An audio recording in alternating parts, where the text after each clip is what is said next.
UP के प्रयागराज से झांसी पंचायती अखाड़ा बड़ा उदासीन के महंत दुर्गादास ने पत्रकारों से की बातचीत। खबर के बारे में विस्तार से जानेंगे, उससे पहले लेंगे एक छोटा सा ब्रेक के बाद जल्द हाजिर होंगे। खुशखबरी खुशखबरी खुशखबरी, बेरोजगारों के लिए खुशखबरी। जी हाँ, ई कॉमर्स के क्षेत्र में एक अनोखा खोज।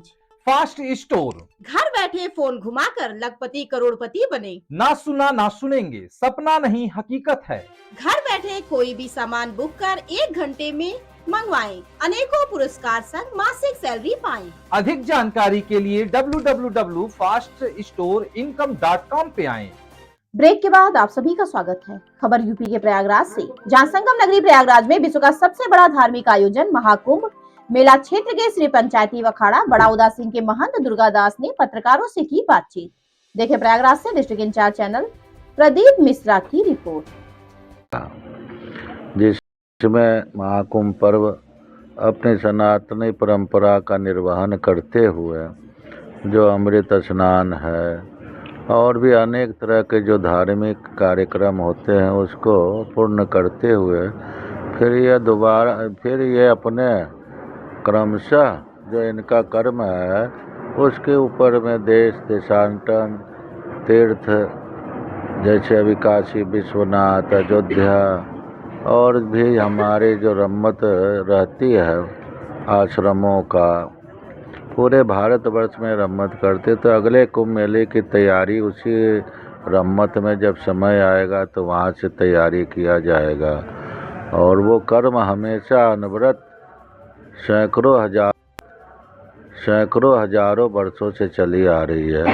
वही परंपरा का निर्वहन करते हुए एक महाकुंभ पर्व संपन्न हुआ और फिर अपने कर्म में ये है जो प्रस्थान के लिए जगह जगह कार्यक्रम में सम्मिलित होते हुए अगला कुंभ मेला त्र्यंबकेश्वर नासिक आएगा, वहाँ पे पहुँचेंगे और वहाँ का महाकुंभ पर्व संपन्न होगा। उसके बाद उज्जैन का महाकुंभ पर्व आएगा, वहाँ भी संपन्न करके पुनः फिर है जो अर्ध कुंभ जो यहाँ पे प्रयागराज में 2031 में आएगा, उसमें फिर यहाँ पे पहुँच करके जिस प्रकार से अभी महाकुंभ पर्व पे धार्मिक आयोजन के साथ महाकुंभ पर्व मनाया गया, उसी तरह से आगे भी इसको धार्मिक आयोजन को मनाया जाए। पूरा अनुमान लगाया जाता है, लेकिन इस बार के महाकुंभ पर्व पे श्रद्धा और आस्था का सैलाब आया, जिसकी असंख्य संख्या में आप लोग कह सकते हैं, गिनती में 50 करोड़ 60 करोड़ बताया जा रहा है, लेकिन यह जो श्रद्धा और आस्था का सैलाब है उसी क्रम में अभी तक है जो अपने जितने भक्तगण हैं वो सब लोग है जो आ रहे हैं, जो कुंभ मेले का जो शाही स्नान अमृत स्नान और भी धार्मिक आयोजन हैं उन सब को उन्होंने आपके माध्यम से चैनलों पे टेलीविज़न पर भी देखते रहे और अपने अंदर उनका जो जोश था। सवाल ये है कि यहाँ पे स्नान तो है ही, स्नान करते ही हैं, लेकिन सबसे बड़ा श्रद्धा का केंद्र ये है, श्रद्धा और आस्था, कि यहाँ स्नान के साथ साथ उनके मन के अंदर ये आस्था रहती है कि हमको त्रिवेणी मैया से मिलना है, हमको वहाँ पहुँचना है, यहाँ हमको संतों से दर्शन करने हैं, संतों के आशीर्वाद लेने हैं। तो इस आस्था भावना से इस बार जो है सनातन का यहाँ जन सैलाब आया, जो विश्व के लिए एक दर्शन है। पूरा विश्व इसको देख रहा है कि एक महाकुंभ पर्व ऐसा पर्व सनातनी है जिसमें बिना निमंत्रण के ही सब लोग यहाँ पे पहुँचते हैं और बड़े श्रद्धा भाव से और भाईचारा के साथ यहाँ कुंभ मेला में सम्मिलित होकर के एक बहुत बड़ा संदेश दिया जाता है कि हम सब लोग भाई भाई हैं। यहाँ किसी प्रकार का कोई भेदभाव नहीं रहता, ना कोई राग द्वेष ईर्ष्या होता है, और किसी के अंदर ऐसी अगर भावना भी रहती है तो वो यहाँ आकर के ख़त्म हो जाता है। हमको त्रिवेणी मैया से मिलना है, हनुमान जी के दर्शन करने हैं, बेनी माधव के दर्शन करने हैं, संतों के दर्शन करने हैं, संतों के अमृत वाणी से अपने अंदर है जो पुण्य लाभ लेंगे, उस राह पे चलेंगे।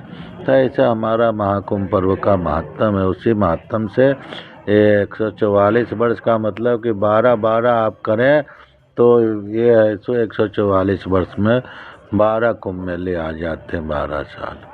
महाराज जी तो 12 साल का है जो महाकुंभ, अब 12 साल का ये 144 वर्ष पड़ा, 12 दाइए 120 और 12 दूनी 24, तो 12 साल का ये कर्म 144 वर्ष में पूरा हो रहा है।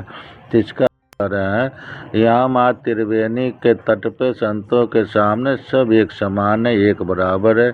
यहाँ ना कोई छोटा है ना कोई बड़ा है। जो भी यहाँ पे आए वो यहाँ का पुण्य लाभ लेकर के श्रद्धा भाव से नमन हो करके यहाँ का पुण्य लाभ लिया है। इसको ऐसा नहीं दिखाना चाहिए कोई बड़ा आया तो उसके लिए अलग पुण्य है और कोई गठरी लेकर के आ रहा है उसके लिए अलग पुण्य है। सबका एक ही यहाँ पुण्य लाभ है। और यही तो इसकी विशेषता है कि जो भी यहाँ आता है एक समान रूप से माता से मिलने की ललक कि माता से हम दर्शन करेंगे, त्रिवेणी का स्नान करेंगे, पूजा करेंगे, दान पुण्य करेंगे, ये श्रद्धा भाव से यहाँ पे सब लोग आते हैं। और जाकी रही भावना जैसी प्रभु मूरत देखी तिन तैसी, जिसकी जो भावना होती है उसी भावना के अनुसार उससे पुण्य लाभ प्राप्त होता है। और यही हमारा सनातन का महत्व है।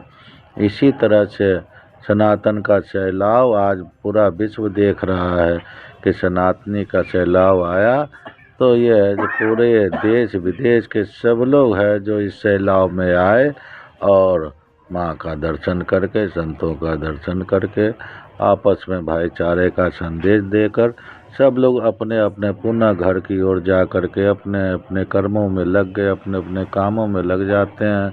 उसी तरह से देश विदेश से, भारत के कोने कोने से, कंदराओं से, गुफाओं से, आश्रमों से संत लोग आए और यहाँ पे है जो संत महाकुंभ का महत्तम पूजन पाठ दान पुण्य करते हुए फिर पुनः अपने आश्रमों में, मठों में, मंदिरों में, गुफाओं में पहुंचकर पुनः अपनी जो उनकी दिनचर्या है उसमें वो लग करके भजन पूजन तपस्या में लीन हो जाते हैं।